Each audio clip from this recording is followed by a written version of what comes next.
So climate చూడండి ఎంత బాగుందో.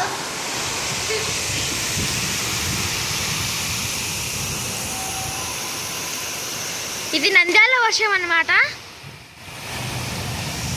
వర్షం అయితే పెద్ద ఉంది. అట్లా వర్షం అయితే బాగా తుఫాను లాగా పడుతుందండి. సో బాబా